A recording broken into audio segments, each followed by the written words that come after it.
Hi, everybody. This is Jimmy. You're reading with Jimmy.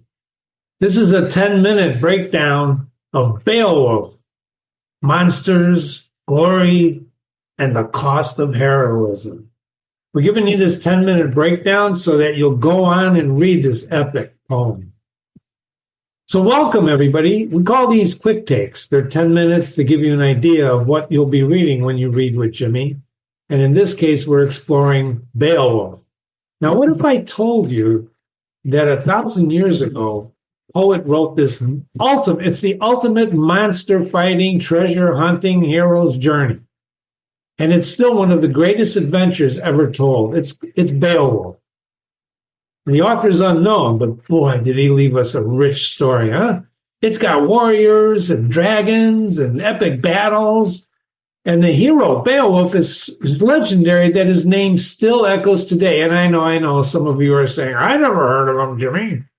Well, you're going to hear about him if you read with me, and you'll never, ever forget his name. So welcome to Reading with Jimmy's Quick Takes, where we're going to break it down in 10 minutes. Let's dive into this greatest Old English epic ever written. So what's the story? Well, the setting is ancient Scandinavia.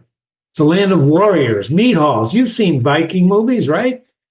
This one has monsters lurking in the shadows. The hero is Beowulf. He's a Geatish warrior, a Viking, superhero actually.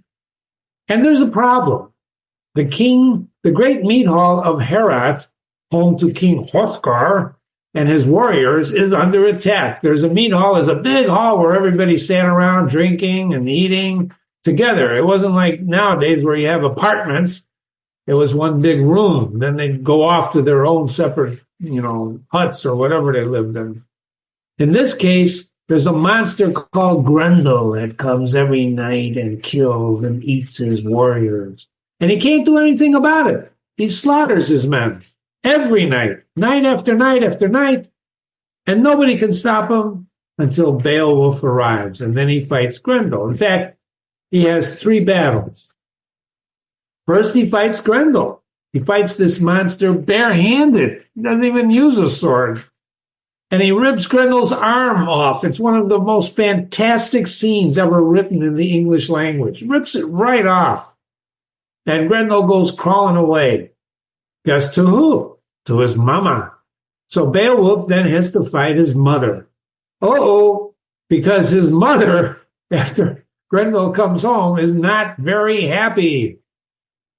And Grendel's mom lives underwater.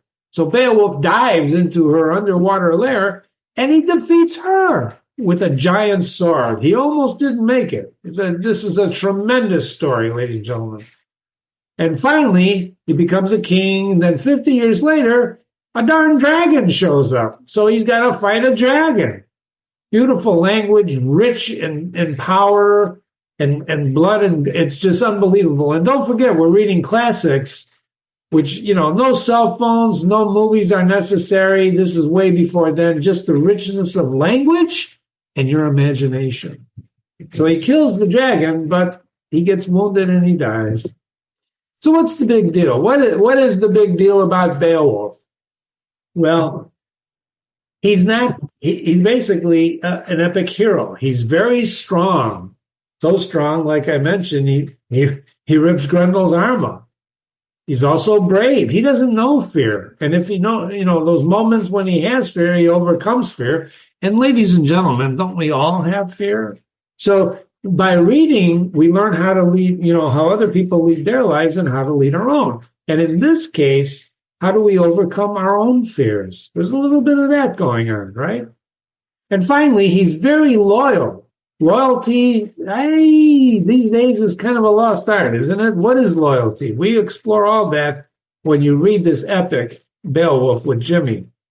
Because he's also human, and he dies. These kind of themes are explored in every classic on Jimmy's website. Why? Because these are universal themes that we face today.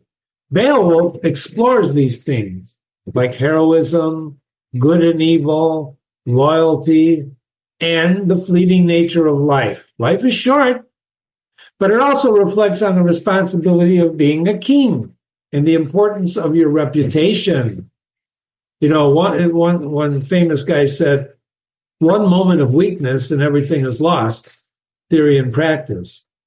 You know, you make one mistake, it can impact you for your entire life. So the object of the game is not to make a mistake, because your reputation will suffer.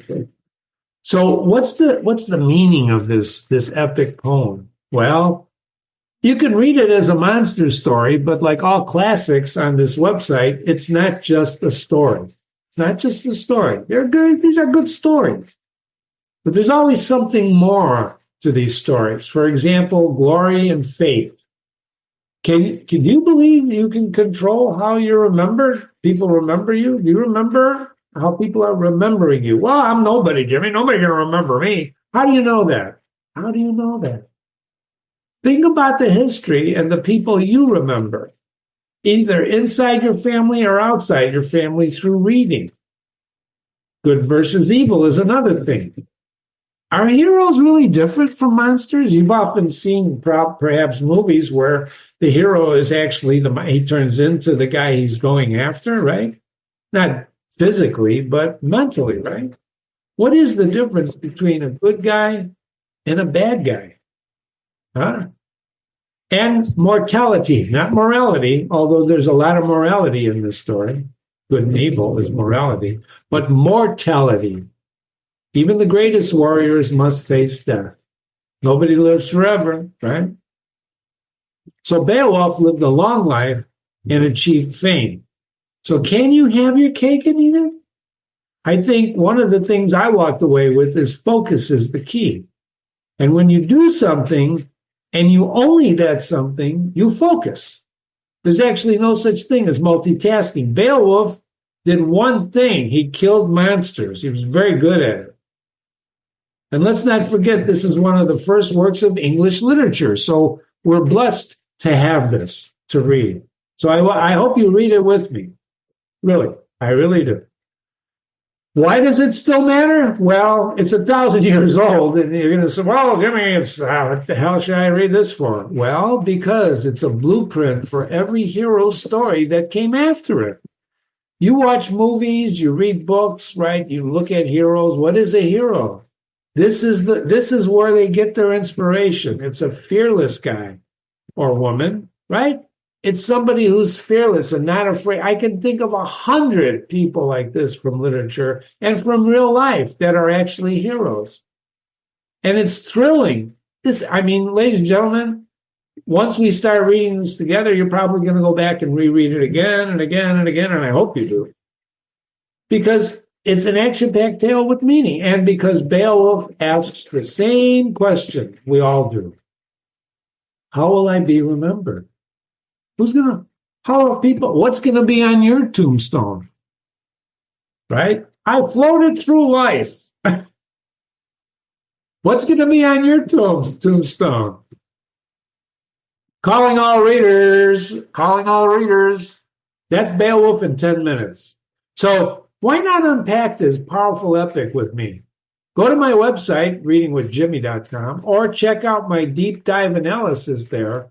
And on YouTube, I'm also on YouTube, gathering followers every day. Jimmy will read and analyze every line, every moment, and I'm going to bring this masterpiece alive. I'm going to make it come alive for you. Because that's what language is, ladies and gentlemen. So here's a question I'd like to leave you with after these 10 minutes together. What makes a true hero? Like we were talking about. If you do your chores, are you a hero? The chores that are assigned to you. If you help someone you see that needs help, are you a hero? If you don't help someone who needs your help, are you a hero? You see how words are important? And does a hero have to have everybody see he's a hero? Now, Beowulf, he's the guy who tore Grendel's arm off. He's the guy who killed Grendel's mother. He's the guy who killed the dragon. He's an amazing character. Is that what makes a hero? That people see exploits like that?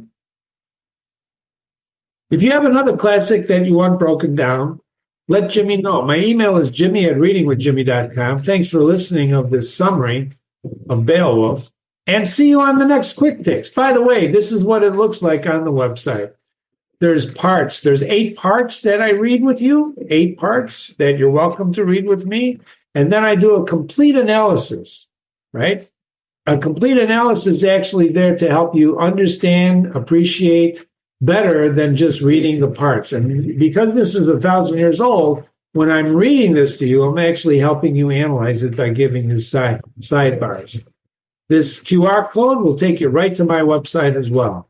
Thanks for listening, and I'll see you soon. Let's go read Beowulf together.